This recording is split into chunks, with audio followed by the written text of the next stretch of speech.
नीरज जी, जहां तक मुझे लगता है कि अभी तक जो बातें कांग्रेस के बारे में प्रिया ने, कुर्बान साहब ने या अनुराग जी ने कही हैं, उनमें काफी हद तक सच्चाई है। ये बात तो सही है कि कांग्रेस के शिखर नेतृत्व के साथ कुछ समस्या है, और ये समस्या उनका अपना अंदरूनी मामला है।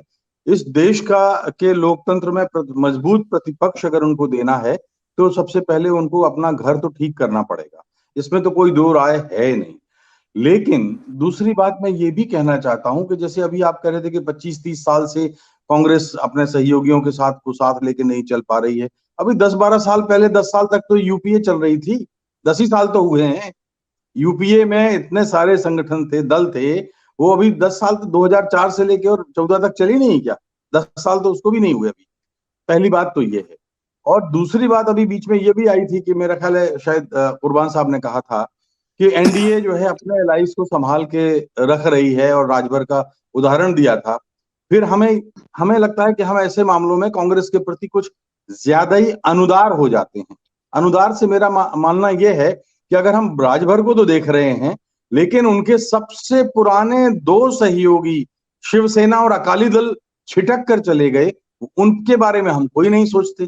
तो कहीं ना कहीं हम इस मामले में, मुझे लगता है कि हम बहुत ही निष्पक्ष होकर कांग्रेस के साथ उसकी आलोचना नहीं कर पा रहे हैं। दूसरी बात जो आई है कि ममता बनर्जी वाली, आप किसी पार्टी के 12 विधायक अगर तोड़ लोगे, तो दूसरी पार्टी आरती तो नहीं उतारेगी।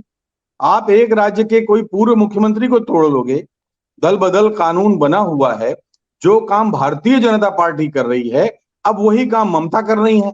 तो भारतीय जनता पार्टी करे तो फिर सब उचित है, ममता करे तो उचित है, कांग्रेस अगर उसका विरोध करे तो गलत है। ये बात तो नहीं जम रही ना। नहीं, लेकिन आप बादल देखिए जी, कि कांग्रेस भी तोड़ती रही है। नहीं कांग्रेस को भी तोड़ती, मौका मिलेगा तो वो अरे दूसरी वंस पार्टी के अपॉन नेताओं को वन तोड़ेगी। तो कांग्रेस उसका ही तो खामियाजा उठा रही है। मैं कह रहा हूं once upon a time Congress ऐसी थी।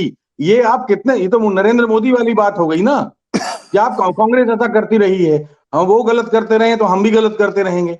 अरे भाई, 12 विधायक आपने कल तोड़े, उससे पहले गोवा में उनके पूर्व मुख्यमंत्री को तोड़ा। आपने बीजेपी में जो आपकी पार्टी छोड़ के गए थे उनको आप वापस ला रहे। तो द्वार खुला दरबार खुला है। आओ बहन भाई, दल बदल कानून के धता बताते हुए जिस तरह से ममता बनर्जी प्रमोट कर रही हैं, दरअसल उनकी दाढ़ में खून लग गया है बंगाल की जीत के बाद। मैं बहुत खरी खरी बात बोल रहा हूं। उन्हें बंगाल के बाद अपने बारे में भ्रम हो गया है कि वो राष्ट्रीय स्तर पर बहुत ही कोई शिखर नेत्री बन सकती हैं, और वो राष्ट्रीय स्तर पर विस्तार कर सकती हैं। 25 साल तक वो क्या कर रही थी? 25 साल तक उनकी पार्टी बंगाल से बाहर, वो झारखंड और उड़ीसा और बिहार, उड़ीसा में तो घुस नहीं पाई वो। तो क्या कर रही थी 25 वर्षों तक वो? अचानक उनको साल अचानक उनको गोवा दिख रहा है, पूरब से ठेठ पश्चिम में जा रही है। बगल के राज्य उनको दिख नहीं रहे हैं, नॉर्थ ईस्ट के राज्यों में अब वो जा रही हैं। थोड़ा थोड़ा आंशिक उपस्थिति का कोई मतलब नहीं है। तो हम ममता बनर्जी के साथ इस तरह से सहानुभूति रखें और कांग्रेस के साथ इतने अनुदार हो जाएं, ये बात कोई जी ठीक है। मैं कोई कांग्रेस का प्रवक्ता नहीं हूं, लेकिन जब आप जी जी। निष्पक्ष आलोचना करते हैं पत्रकारिता के नजरिए से, तो आपको ध्यान रखना पड़ेगा कि कांग्रेस हो या कोई भी, ये जो शीतल जी ने बात कही है, मैं उस बात से बहुत सहमत हूं कि अंततः छोटे दलों का भी तो फर्ज बनता है विपक्षी एकता के लिए।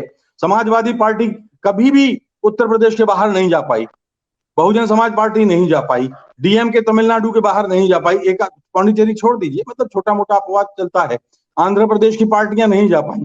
तो अगले 2024 के चुनाव में क्या ये राष्ट्रीय स्तर पर प्रतिपक्ष ले आएंगी?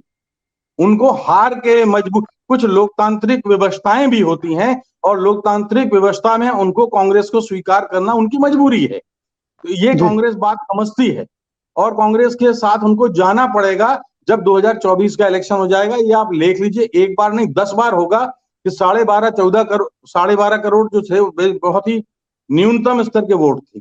इसके बाद कांग्रेस का वोट बैंक बढ़ेगा, कम नहीं होगा, इतना आप देख लीजिए।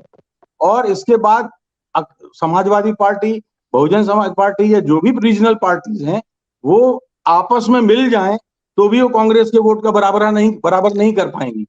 तो जब जी। ऐसा नहीं कर पाएंगी, वो तो ये नहीं, लोकतांत्रिक मूर्खता कर क्यों रही है? अगर वो भारतीय जनता पार्टी को वो एक अधिनायक बनाने के लिए नरेंद्र मोदी को। सत्य हिंदी का ऐप डाउनलोड करें गूगल प्ले स्टोर पर।